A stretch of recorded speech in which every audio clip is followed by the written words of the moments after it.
함께 나누는 6장은 늘 우리가 구조를 살펴보다시피 본문 2부에서 이제 세 번째 단락에 해당합니다. 구조를 한번 잠깐 보시면은 제가 여러 번 이제 띄워드리니까 아마 이제 외우시겠죠.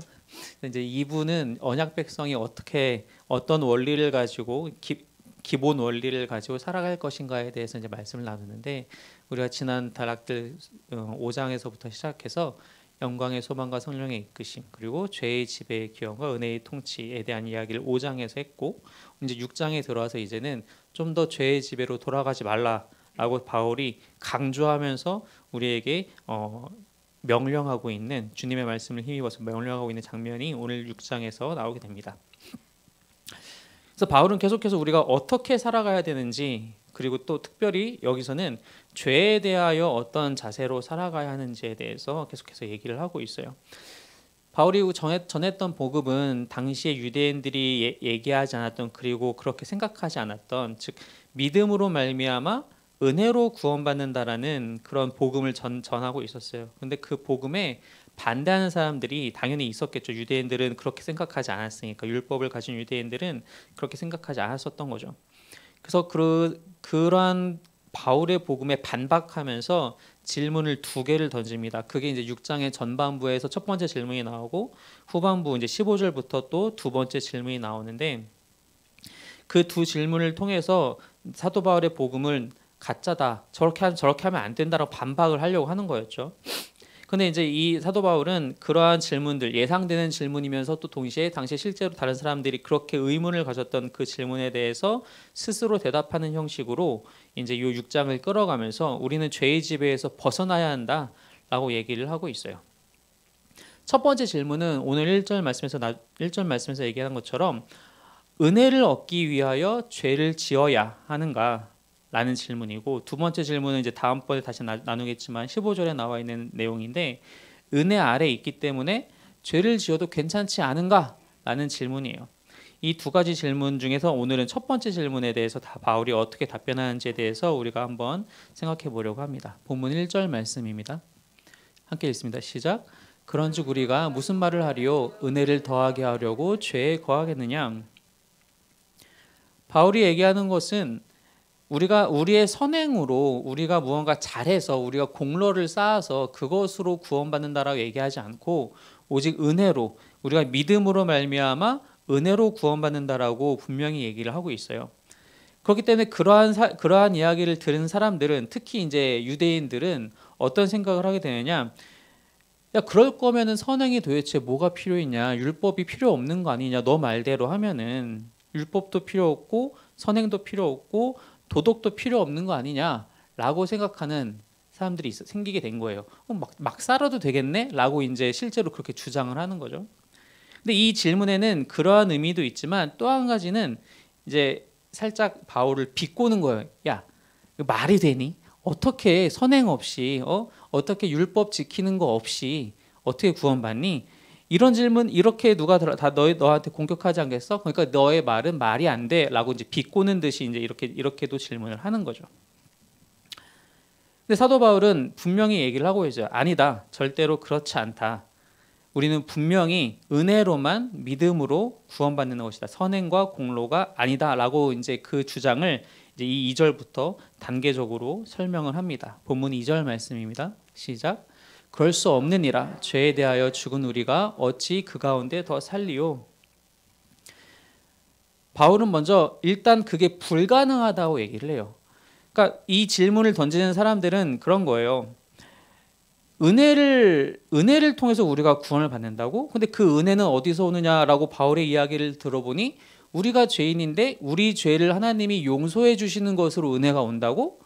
그럼 은혜가 더 많이 생기려면 내가 더 열심히 죄를 짓고 그 죄가 도구가 돼서, 은혜를 위한 도구가 돼서 하나님이 우리에게 은혜를 주실 수 있는 빌미를 더 만드는 거 아니야?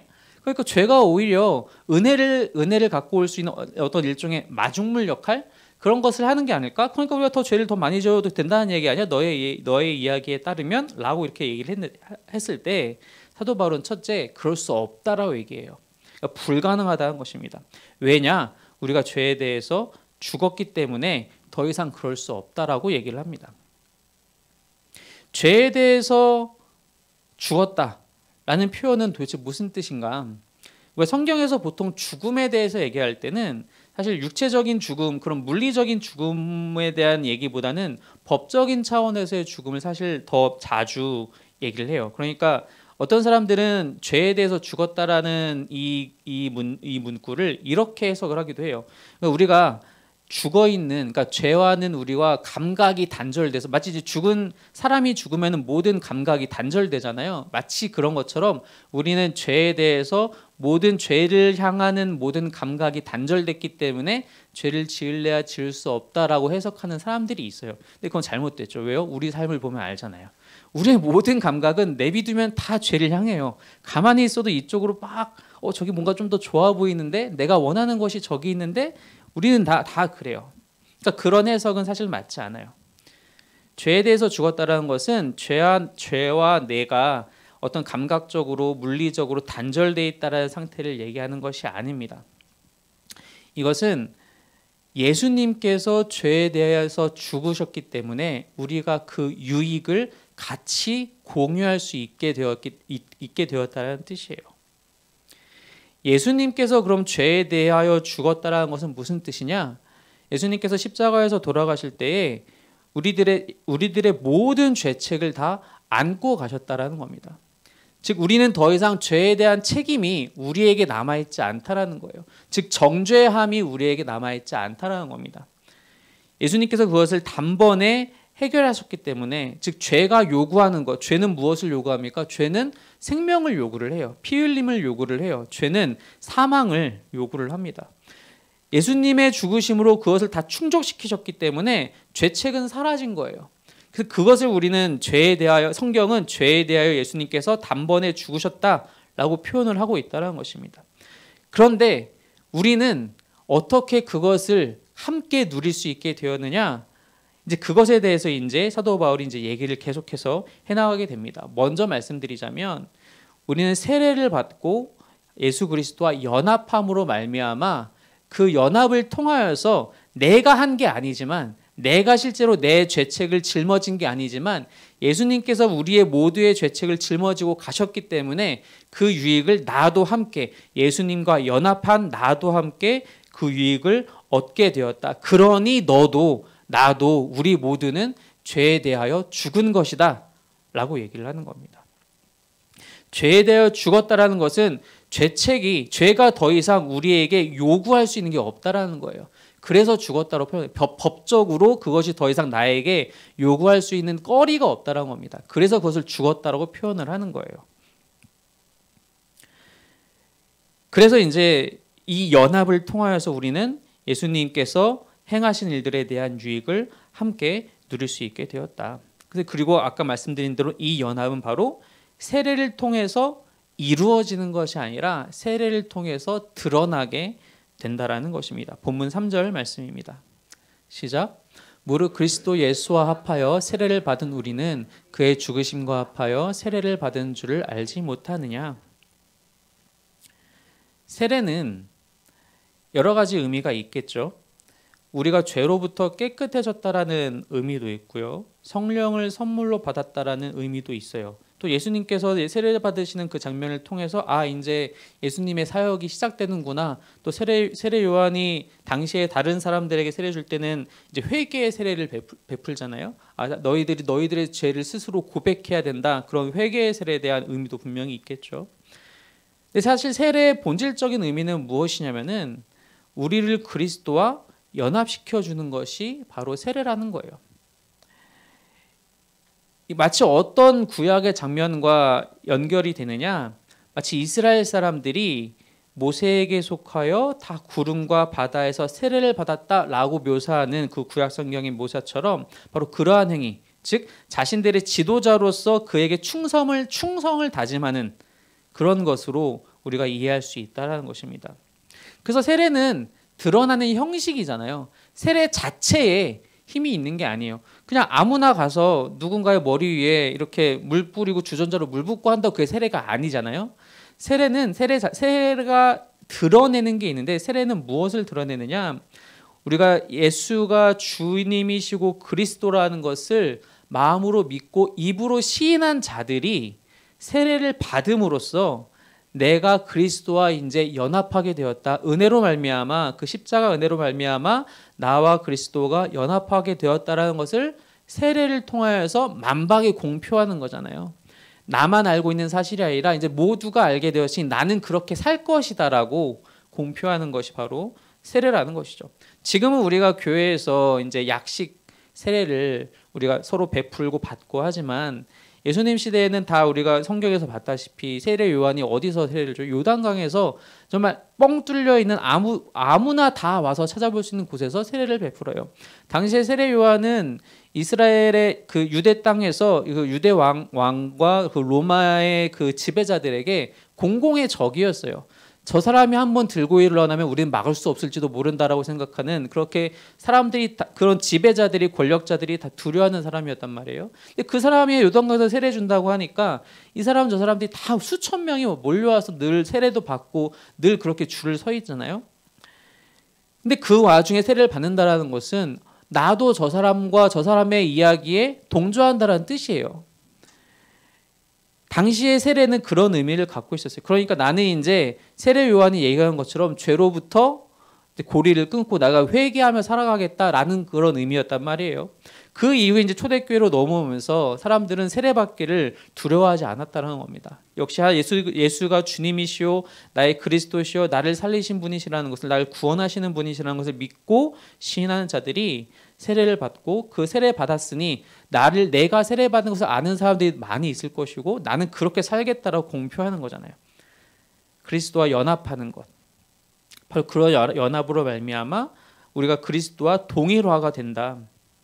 즉 내가 예수님처럼 나의 생명을 드린 것은 아니지, 제물로 바친 것은 아니지만 예수님께서 그렇게 행하심으로, 죽기까지 순종하심으로 말미암아 얻게 된 유익을 나도 함께 누릴 수 있게 되었다라고 얘기하는 것입니다.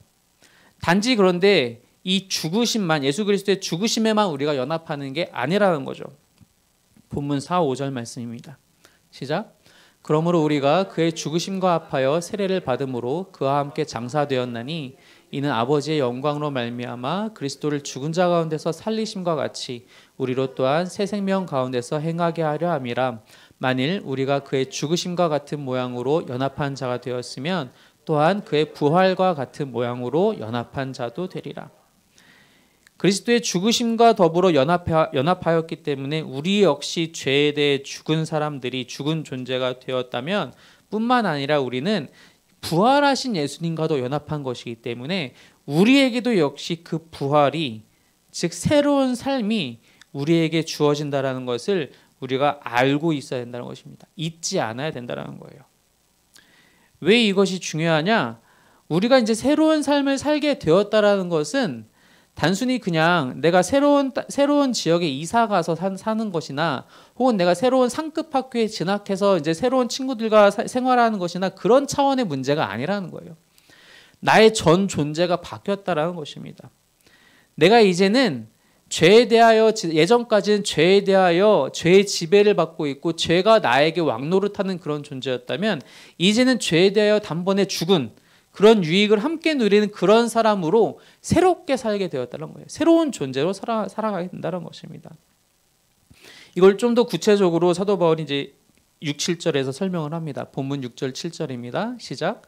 우리가 알거니와 우리의 옛사람이 예수와 함께 십자가에 못 박힌 것은 죄의 몸이 죽어 다시는 우리가 죄에게 종노릇하지 아니하려 함이니 이는 죽은 자가 죄에서 벗어나 의롭다 하심을 얻었음이라. 이 말씀 구절 잠시만 더 띄워주세요. 한번 같이 봅시다. 우리가 알거니와 우리의 옛사람이 십자가에 못 박힌 것은 하고 그 이유에 대해서, 이유와 목적에 대해서 뒤에 이제 사도 바울이 설명을 해요. 근데 이게 왜 그렇게 못 박힌 것이냐? 7절, 죽은 자가 죄에서 벗어나 의롭다 하심을 얻게 되기 위함인데, 그러기 위해서 이루어져야 될 것이 6절 후반입니다. 죄의 몸이 죽어 다시는 우리가 죄에게 종노릇하지 아니하기 위해서. 옛사람이 죽었다, 옛사람이 못 박혔다 라는 표현이 먼저 나오게 되는데, 이게 먼저 전제가 되어야 그 뒤에 두 가지 일들이 순차적으로 일어난다라는 거예요. 이제 내려주세요. 옛사람이 십자가에 못 박혔다라는 표현은 사도 바울이 어떤 의미를 가지고 쓴 것이냐면은 이 옛사람은 내 안의 일부분을 얘기하는 게 아니라는 거예요. 우리는 여전히도 죄의 유혹에 쉽게 흔들려요. 우리 안에 남아있는 죄성이 있기 때문이죠. 그 일부분을 사도 바울은 얘기하고 싶은 게 아니에요. 여기서의 옛사람은 내가 회심하기 전, 예수님을 그리스도로 인정하기 전에 나의 모든 전 존재를 얘기를 하는 거예요. 죄에 완전히 속박되어서 죄가 죄인지도 모르고 살아왔었던 나의 전 존재, 전 인격을 옛사람이라고 묘사하는 겁니다. 그 옛사람이 십자가에 못 박혔다라는 거예요. 누구와 함께? 예수님과 함께요. 나는 실제로 나의 물리적인 육신이 십자가에 못 박히지 않았지만 내가 그리스도와 연합함으로 말미암아 나의 예수님을 알기 전에 나의 모든 존재, 모든 인격이 이제 다 십자가에서 끝장났다라는 거예요. 그게 옛사람입니다. 그렇게 옛사람을 못 박게 해서 내가 무엇을 얻으려고 어떤 목적 때문에 어떤 이유 때문에 했느냐? 아까 읽었던 그 6절 후반부와 7절에서 죄의 몸을 멸하기 위해서. 여기서 말하는 죄의 몸은 방금 말씀드렸던 아직도 내 안에 남아있는 죄를 향한 아직도 약한 부분들을 얘기를 하는 거예요. 사실 죄라는 것은 우리가 예전에도 한번 말씀 나눴다시피 죄라는 단어는 비껴나가다는 거잖아요. 관역에서 비껴나가다라는 거예요. 하나님이 원하시는 방향이 있고 하나님이 원하시는 뜻이 있는데 그 관역대로 가는 것이 아니라 비껴가는 것을 죄라고 얘기를 해요. 원어에서는. 무슨 뜻이냐? 하나님께서 세상 만물을 창조하시고 또 사람을 창조하시면서 사람에게 주신 일반적인 욕구가 있어요. 누구나 공통적으로 갖고 있는 자연적인 욕구가 있어요. 때로는 무언가가 필요해서 갖고 싶기도 하고 때로는 또 무언가를 좀 더 하고 싶기도 하고 뭐 어떨 때는 피곤하면 또 좀 잠도 더 자고 싶기도 하고 이런 일반적인 욕구가 다 우리 안에 있잖아요. 근데 이것이 빗나가게 되면 그게 죄가 돼요. 내가 꼭 필요해서 요거가 필요하다 갖고 싶다를 넘어가서 저거 좋아 보이는데? 저거 제 거지만 좋아 보이네? 내가 가질 수 없을까? 라고 하는 탐욕이 거기서 생겨서 죄가 발생을 하죠. 내가 오늘 몸이 안 좋으니까 잠깐 쉬어야지 라는 생각이 좀 더 쉴까? 뭐 더 쉬어도 좀 내가 뭐 통장의 잔고도 좀 괜찮은 것 같고 오늘도 쉬고 내일도 쉬고 좀 더 쉬어도 되겠지? 성경에서도 그렇게 표현하잖아요. 앉고 있으면 눕고 싶고 누워 있으면 자고 싶다고. 그게 사람의 심리예요. 점점 나태함에 빠져가요. 우리에게 주신 그런 기본적인 욕구들이 우리에게 하나님께서 원래 원하셨던 방식대로 필요에 의해서 사용하지 않을 때, 즉 잘못 날아갈 때, 빗나갈 때, 그래서 나의 욕심과 나의 나태함과 나의 모든 탐욕들이 다 더해져 가지고 그것이 죄로 이끌어진다는 것입니다.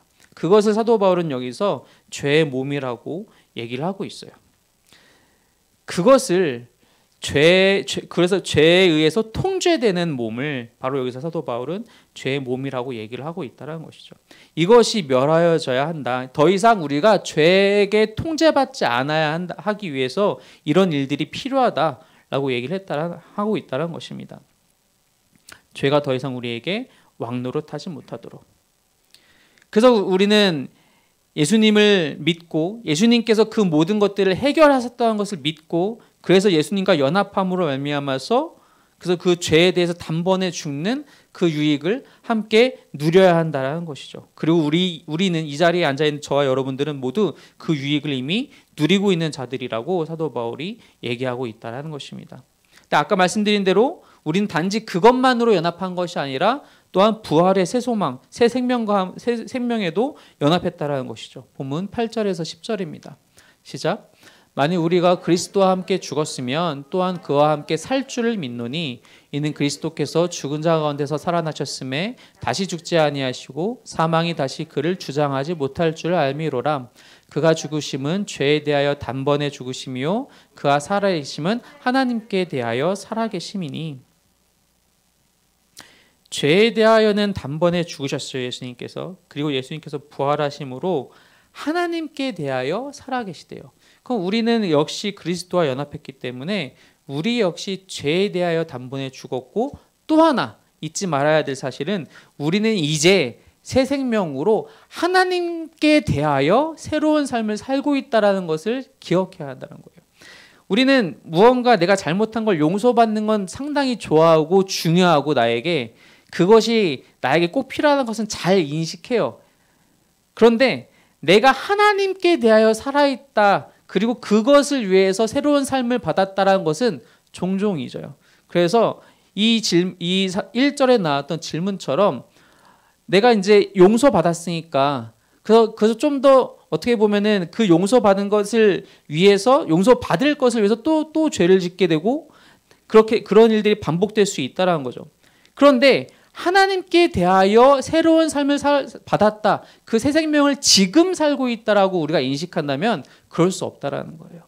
우린 용서받은 것만 기억하고 내가 이제 어떻게 하나님 앞에서 살아야 할 것인지에 대해서는 종종 까먹을 때가 있다는 것입니다. 그래서 예배 시간에는 이제 열심히 예배 드리고 말씀 듣고 은혜 받고 이제 저 문 밖을 나가자마자 주차장 가서 벌써 누가 차를 이렇게 됐냐고, 이렇게 되면 어떡하냐고, 먼저 욕부터 나오고, 누가 잘못했기 때문에 그 사람 탓이라고 비판 먼저 하고, 가다가 신호등 잘못 걸리면 저 앞차가 안 가서 그래라고 얘기하고, 집에 가면 또 자녀가 속썩이면 너 왜 그러니라고 얘기를 하고, 항상 그렇게 돼요.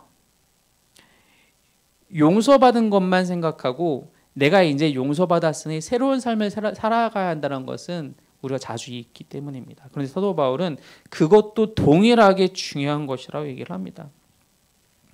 그래서 사도 바울이 이 8에서 10절 그 장면에서 어떻게 묘사를 하냐면, 우리가 단번에 죽은, 죄에 대하여 단번에 죽은 것에 대해서는 이미 일어난 일이라고, 그 이미 일어난 일로 묘사를 합니다. 그런데 하나님께 대하여 살아있다라는 그 동사를 쓸 때는 지속적인 의미를 갖는 단어로 사용을 해요. 우리는 계속 끝없이 살아가야 된다는 거예요. 그렇게. 그리고 사도 바울은 요 6장 얘기를 다 계속 끌어갖고 오면서 너희는이라고 얘기하지 않아요. 우리는이라고 얘기해요. 그러니까 아직 예수님을 알지 못하는 사람들에 대해서 얘기하고 있다는 게 아닙니다. 바울 스스로를 포함하여 예수님을 믿고 있는 사람들한테 이 얘기를 계속하는 거예요. 우리는 때로는 죽어서 가는 천국만 생각한 나머지 이 땅에서는 그냥 용서만 받으면 됐지라고 생각할 수도 있어요. 하지만 하나님께서는 분명히 주님의 나라가 이 땅에 임하신다라고 얘기를 하셨어요. 즉 우리가 여기서 벌써부터 예수님을 믿고 그렇게 우리가 회심한 이후에는 여기서부터의 삶이 바로 그렇게 변화되어야 된다라고 계속 얘기하고 있다는 것입니다. 사도 바울 역시 우리가 그리스도와 연합함으로 단번에 죄에서 죽어서 회심했다면, 그리고 예수 그리스도를 나의 주님으로 믿고 구원자시라 믿고 시인하였다면, 이제 여기서부터 바로 오늘부터 하나님을 섬기는 끝없는 삶이 계속 되어야 된다라고 얘기하고 있다는 것입니다. 본문 11절 말씀입니다. 시작. 이와 같이 너희도 너희 자신을 죄에 대하여는 죽은 자요 그리스도 예수 안에서 하나님께 대하여는 살아있는 자로 여길지어다. 여길지어다. 이것은 아닌데 그렇게 꿈이라고 가식하라고 얘기하는 게 아니에요. 이미 그렇게 되었다라는 것을 알고 있고 잊지 말라고 얘기를 하는 것입니다. 물론 우리는 아직도 연약하죠. 물론 우리는 아직도 죄에 대해서 때때로 살아나는 감각을, 때때로 내가 저쪽으로 좀 더 가고 싶은 생각을 우리가 느낄 때가 있어요. 그러나 사도 바울은 잊지 말라고 얘기를 하는 것입니다. 너희가 그리스도와 연합한 존재들이다. 너희의 이전 자아는 이미 다 죽었어. 이미 끝난 거야, 그거는. 그렇기 때문에 이제는 새로운 삶을 살아야 돼. 새로운 삶에 헌신했잖니. 그리스도와 연합함으로써 너희가 세례를 받음으로써 너의 삶이 이제 달라졌다라고 너 스스로 안에서만 고백한 것이 아니라 많은 사람들 앞에서 고백하지 않았니? 이제는 새롭게 살아가야 해. 라고 얘기하고 있다는 것이죠. 바로 그렇게 계속 날마다 기억하는 사람들이, 그런 사람들만이 자신들의 삶의 방식과 방향을 바꿀 수 있다라는 것입니다. 본문 12, 13절 말씀입니다. 시작. 그러므로 너희는 죄가 너희 죽을 몸을 지배하지 못하게 하여 몸의 사욕에 순종하지 말고 또한 너희 지체를 불의의 무기로 죄에게 내주지 말고 오직 너희 자신을 죽은 자 가운데서 다시 살아난 자 같이 하나님께 드리며 너희 지체를 의의 무기로 하나님께 드리라. 더 이상 너의 사리 사욕을 위해서 너의 모든 것들을 너의 지체 즉 너의 손과 발과 너가 갖고 있는 모든 것들을 활용하지 말고 하나님을 위해서 의를 위해서 살아가라고 그 모든 것들을 활용하라고 얘기를 합니다.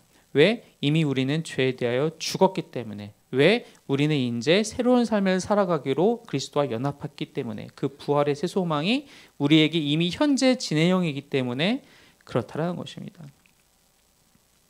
그래서 사도 바울은 그러한 삶을 살아가기 위해서는 자연스럽게 된다라고 얘기하진 않아요. 자연스럽게 될 거면 이렇게 명령하지도 않죠.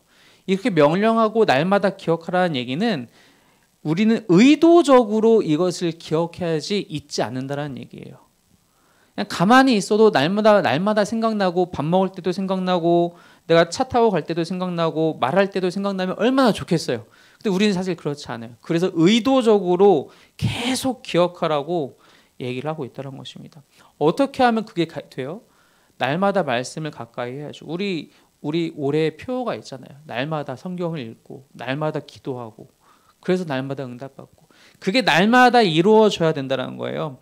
그냥 자연스럽게 되는 것이 아니라 내가 의도적으로 마음을 갖고 마음을 먹고 결단해서 꼭 그렇게 해야지 내가 꼭 그렇게 해야지라고 결심을 해도 사실은 힘들 수 있는데 그렇게 결심이라도 해야 우리가 시작을 하고 그리고 성령 하나님께서 우리와 함께 하셔서 그런 일들을 이루어 나갈 수 있게 된다는 것입니다.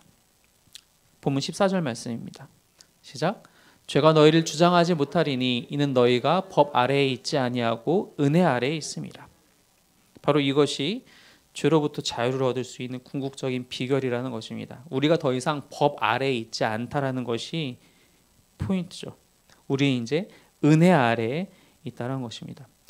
우리는 옛 질서, 사도 바울이 이전 장에서 묘사했듯이 아담의 질서에 있는 것이 아니라 새로운 질서, 즉 그리스도의 질서, 은혜 아래에 있는 사람들이라는 것입니다. 바로 그것이 우리를 죄로부터 자유를 얻게 되는 궁극적인 아주 근원적인 비결이 된다는 것입니다. 법 아래에 있어서 이게 가능하다면 세상에 전과 수범이 있을 수가 없어요. 그죠? 내가 무언가 잘못해서 교도소에 들어가서 그 모든 죄가 요구하는 법적으로 요구하는 것들이 다 해결되었다고 해서 그 사람이 개과천선할 수 있느냐? 물론 간혹 그런 사람이 있을지 모르겠어요. 근데 그런 사람들도 대부분 보면은 어떤 특정한 어떤 터닝 포인트가 있더라고요. 그것이 신앙이 될 수도 있고 뭐 다른 어떤 일들이 될 수도 있는데 사실 대부분 그렇지 않잖아요. 나오면 또 내가 뭐 할까? 어떻게 해야지 내가 더 내 욕심대로 살까? 은혜 아래에 있을 때는 그럴 수가 없다는 것입니다. 우리가 그리스도와 연합하였기 때문에 단번에 죽어서 이제 불가능해졌다는 거예요. 죄가 더 이상 우리에게 요구하고 죄가 우리를 통제할 수 있는 길목이 차단되었다는 것입니다. 그런데도 불구하고 우리 스스로 그 죄의 불구덩이에 빠져들 필요가 없다라는 거예요. 그래서 그리스도와 연합한 자는 새로운 삶을 산다는 것을, 새로운 부활의 삶을 이미 현재 살아가고 있다는 것을 잊지 마시기 바랍니다. 그 삶은 분명 쉽지 않습니다. 그래서 의도적으로 우리는 헌신해야 합니다. 그러기 위해서 날마다 말씀을 읽고 기억해야 합니다. 내가 어떤 존재인지, 내가 지금 예전에는 어떤 존재였는데 지금은 그리스도의 십자가 부활 이후에 우리는 어떤 존재가 되었는지 날마다 기억해야 한다는 것입니다. 그렇게 기억하는 사람이 성령 하나님의 음성에 귀 기울일 수 있고 그 음성대로 살아갈 수 있게 된다는 것입니다. 한 주간을 살아가시면서 날마다 그 목소리에 성령 하나님의 음성에 귀 기울이시면서 내가 어떠한 사랑을 받은 존재인지 또 앞으로 계속 받게 될 존재인지를 날마다 잊지 않으시는 저 여러분이 되시기를 주님의 이름으로 축원합니다. 함께 기도하겠습니다.